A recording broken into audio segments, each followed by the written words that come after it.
हमारे MP board के जितने भी विद्यार्थी 5 फरवरी के दिन हिंदी का पेपर देने जा रहे हैं, उनका पेपर कुछ इस तरह का रहेगा, देख लीजिएगा। ठीक है, यूट्यूब पर भर भर के आपको इसे फ्रंट पेज देखने को मिलने वाले हैं। की भी बनेगी।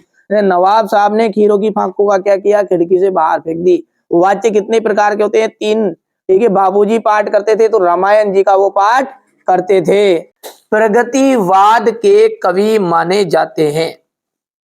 ठीक है, प्रगतिवाद के जो कवि है वो है आपके रामधारी सिंह दिनकर।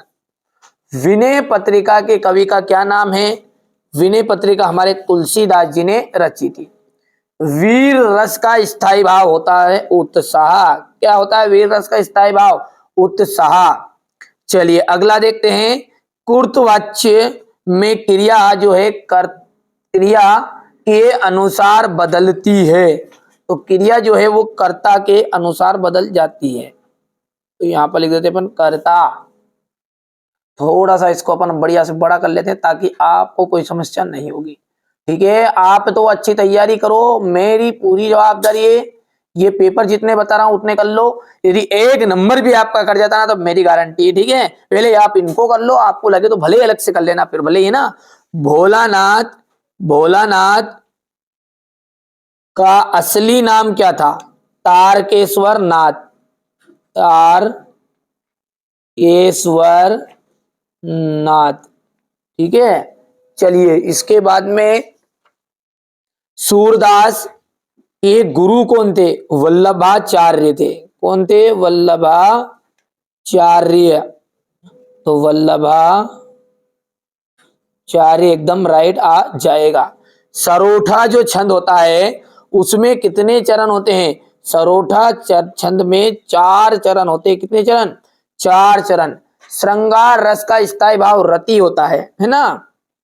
ये रसों का जो स्थायी भाव होते हैं ना, उनसे एक प्रश्न हर साल ही पूछता है। नेताजी की मूर्ति बनवाई गई थी संगमरमर की। ठीक है, अब ध्यान से देखिएगा। जोड़ी कई अंकों वाली रचना। देखिए 1 अंक वाला कहलाता है एकांकी, और जिसमें एपिसोड चलते रहता ना उन्हें कहते हैं। अंक का मतलब होता है एपिसोड। पिछले एपिसोड में आपने ये देखा, फलाने एपिसोड में आपने ये देखा।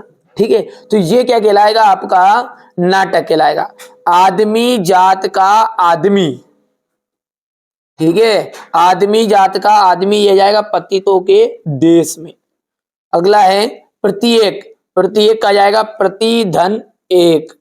ये तीसरा है।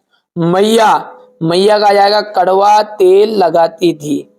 ठीक है, योग का जो संदेश है, योग का संदेश हो जाएगा उद्धव।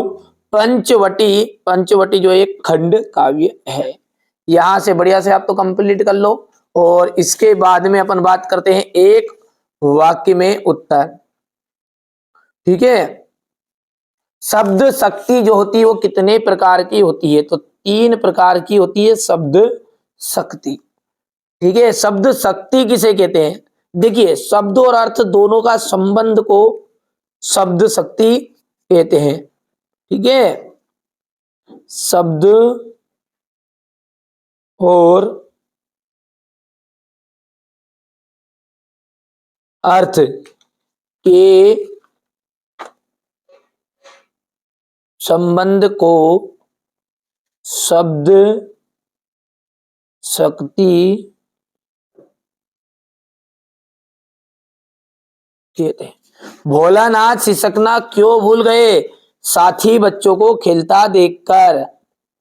साथी बच्चों को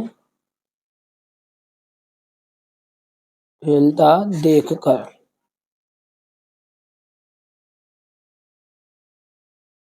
कड़वी ककड़ी सा क्या लगता है? योग का संदेश।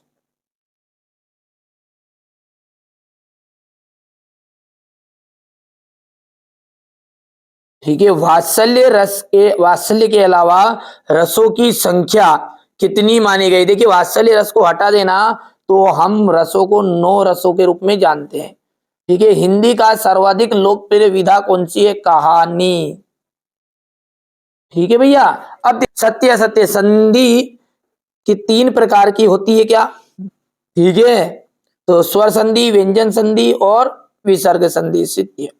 मैया ने हल्दी पीसकर भोलानाथ के घावों पर थोपी। बिल्कुल। किसी बुद्धिस्ट के मरने पर रंगीन पताकाएं फहराई जाती है, ये आपका असत्य होगा।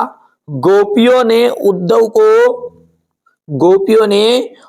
को ये जो संदेश है उसको स्वीकार कर लिया था। अरे उनका तो मन था कि जूता मार ले, इस उद्धव को क्या करें। ठीक है। कामयानी आधुनिक काल का श्रेष्ठ महाकाव्य है, तो ये कामयानी हो जाएगा, ये सत्य है। पान वाला कैप्टन चश्मे वाले का भाई है, तो ये आपका असत्य हो जाएगा। चलिए यहां से देखिए, नेताजी सुभाष चंद्र बोस की मूर्ति को देखकर लेखक के मन में कौन सी कमी खटकी। ठीक है। ये सारे क्वेश्चन 1 या 2 दिन में आपको प्रोवाइड करा दूंगा मैं, क्योंकि बच्चों के द्वारा देखिए जो कोचिंग में पढ़ाता रहा हूं उसको कर लीजिए कंप्लीट। यदि आपका मन करे बाद में तो अलग से चीजें पढ़िए, पर जो बता रहे हैं पहला उनको पढ़ लीजिए। ये सॉल्यूशन बच्चों के द्वारा कोचिंग में नोट से तैयार करा रहे हैं, जैसे हो जाएगा कंप्लीट आपको बता दिया जाएगा। अब ज्यादा देर नहीं है, मतलब कहने का मतलब ये है कि यदि आप 2-4 दिन बाद देखोगे जब तक नोट से हो जाएगा। भगत के व्यक्तिगत और उनकी वेशभूषा का अपने शब्दों में चित्र प्रस्तुत कीजिए। यशपाल और मन्नू भंडारी का साहित्यिक परिचय, निम्नलिखित बिंदुओं के आधार पर निम्नलिखित मुहावरों का अर्थ लिखकर वाक्य में प्रयोग कीजिए। इसको भरोसा नहीं और क्या कह सकते हैं, पूरा सोल्व दूंगा है ना। ये क्वेश्चन नंबर 12 में तुलसीदास और सूर्यकांत त्रिपाठी निराला की काव्यगत विशेषताएं बतानी है, 2 रचनाएं और भाव पक्ष।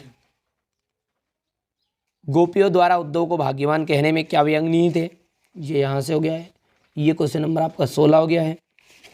यदि हम बात करें क्वेश्चन नंबर 17 की, तो ये आत्मकथा और जीवनी में 2 अंतर, रेखाचित्र और संस्मरण में कोई 2